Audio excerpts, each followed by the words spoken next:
अजूनही विचारला जातोय। त्यांना सांगावं लागतं डॉक्टर बाबासाहेब आंबेडकरांनी नेमकं काय केलं। डॉक्टर बाबासाहेब आंबेडकरांनी आम्हाला संविधान दिलं। आम्हाला म्हणजे कोणाला? बौद्ध धर्माला, बौद्ध मंडळींना नाही, भारत देशाला, संपूर्ण भारत देशाला हे संविधान दिलेलं आहे। त्या संविधानावर हा भारत देश चालतोय। पण संविधानामुळे काय झालंय? पूर्वीचे दिवस, आताचे दिवस, हे दिवस आठवले तर असं वाटतं की ते आठवूच नाही। एवढे वाईट दिवस होते, आपल्याला नाही सांगता येणार। पण आपले घरी जर आजी आजोबा असतील त्यांना विचारा काय भोगलंय त्यांनी। त्या सगळ्या घाणीतून आपल्याला डॉक्टर बाबासाहेब आंबेडकरांनी इथपर्यंत आणून पोहोचवलेलं आहे। कदाचित त्यामुळे आपल्याला त्याचं महत्व कळत नसेल, कारण आपण ते भोगलंच नाहीये। त्या काळचे दिवस आणि आताचे दिवस किती फरक आहे, किती तफावत आहे। परिवर्तनाचं नाव म्हणजे डॉक्टर बाबासाहेब आंबेडकर। काय परिवर्तन केलं बघा त्या काळातले दिवस।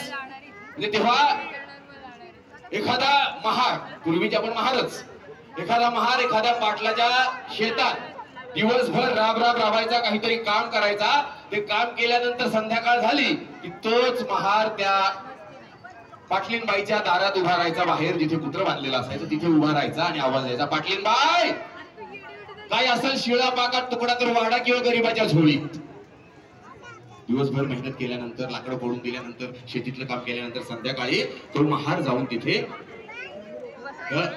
शिळा भाकरीचा तुकडा मागायचा। मग त्या पाटलीबाईचं जर लक्ष गेलंच, तिला व्यवस्थित वाटलंच, तिच्याकडे वेळ असेलच, तर त्या टोपल्यातनं एखादा भाकरीचा तुकडा काढायची, त्याला कुत्री तोंड लावणार नाही। तो तुकडा काढणार आणि मग तो फेकणार त्या महाराच्या अंगावर। आपण एक काल्पनिक नाव ठरवलं, माझ्या आज्याचं नाव देतो, माझ्या आज्याने सगळं भोगलेलं महादू महार।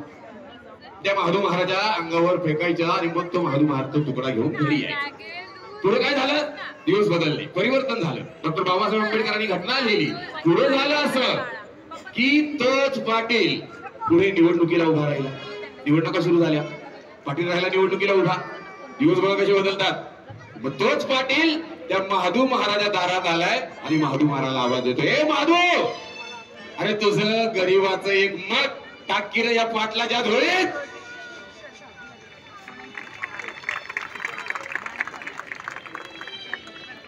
हे परिवर्तन डॉक्टर बाबासाहेब आंबेडकरांनी घडवून आणलं। ही ताकद आम्हाला या संविधानाने दिली, आम्हाला या भारतीय घटनेने दिली।